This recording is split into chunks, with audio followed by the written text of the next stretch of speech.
राजस्थान की राजधानी जयपुर में चली भाजपा की 2 दिवसीय राष्ट्रीय कार्यकारिणी की बैठक खत्म हो गई है। बैठक में शुक्रवार को प्रधानमंत्री नरेंद्र मोदी ने पार्टी को सबसे बड़ा टास्क दिया।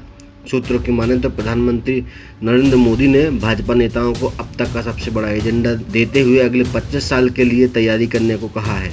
25 साल बाद देश आज़ादी के 100 साल पूरे कर रहा होगा। ये देश के लिए एक ऐतिहासिक क्षण होगा और अगर मोदी है तो मुमकिन है का टास्क भाजपा पूरा कर लेती है तो उसके लिए भी। हालांकि इतना आसान नहीं है। अगले 25 साल में देश में 5 बार आम चुनाव होंगे और कई बार विधानसभाओं के भी। ऐसे में जनता का रुख कैसा होगा, इसका मैनेजमेंट बनाना और इसे बनाए रखना बड़ी चुनौती होगी। साथियों, 21वीं सदी का समय भारत के लिए बहुत अहम समय है और आपको याद होगा मैंने लाल किले से कहा था, यही समय है, सही समय है।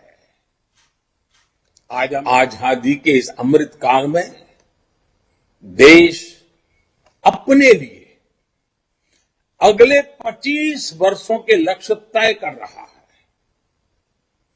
भाजपा के लिए ये समय है अगले 25 वर्षों के लक्ष्य तय करने का, उनके लिए निरंतर काम करने का। साल 2014 से लगातार मिल रहे जनसमर्थन से उत्साहित प्रधानमंत्री नरेंद्र मोदी ने स्पष्ट किया कि देश की जनता की ये आशा आकांक्षा हमारा दायित्व बढ़ा देती है। आज़ादी के इस अमृत महोत्सव काल में देश अपने लिए अगले 25 साल का लक्ष्य तय कर रहा है। भाजपा के लिए भी यही सही समय है। प्रधानमंत्री के इस संदेश के राजनीतिक मायने साफ हैं, जिसमें भाजपा को जनता का विश्वास हासिल करते हुए अगले 25 साल तक सत्ता की जवाबदेही निभानी होगी। साफ है, भाजपा एक चुनाव के बजाय लंबी चुनावी रणनीति पर काम करेगी। बहुत अच्छी बैठक रही, बहुत अच्छी बैठक रही। हमारे सभी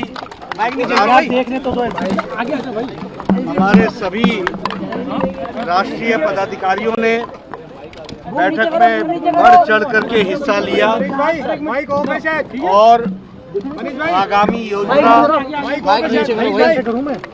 आगामी योजना पार्टी की रणनीति, इन सभी विषयों पर डिटेल में चर्चा हुई। आपको 3 वक्तव्य मिले होंगे। वह भारतीय जनता पार्टी की सोच के बारे में बताता है और उस ओर आगे बढ़ने का भारतीय जनता पार्टी का निश्चय है। मैं मानता हूं कि राष्ट्रीय पदाधिकारी बैठक बहुत ही कारगर रही है, बहुत ही सफल रही है। हमारे सभी प्रदेश अध्यक्षों का और संगठन मंत्रियों का बहुत ही सकल योगदान रहा है।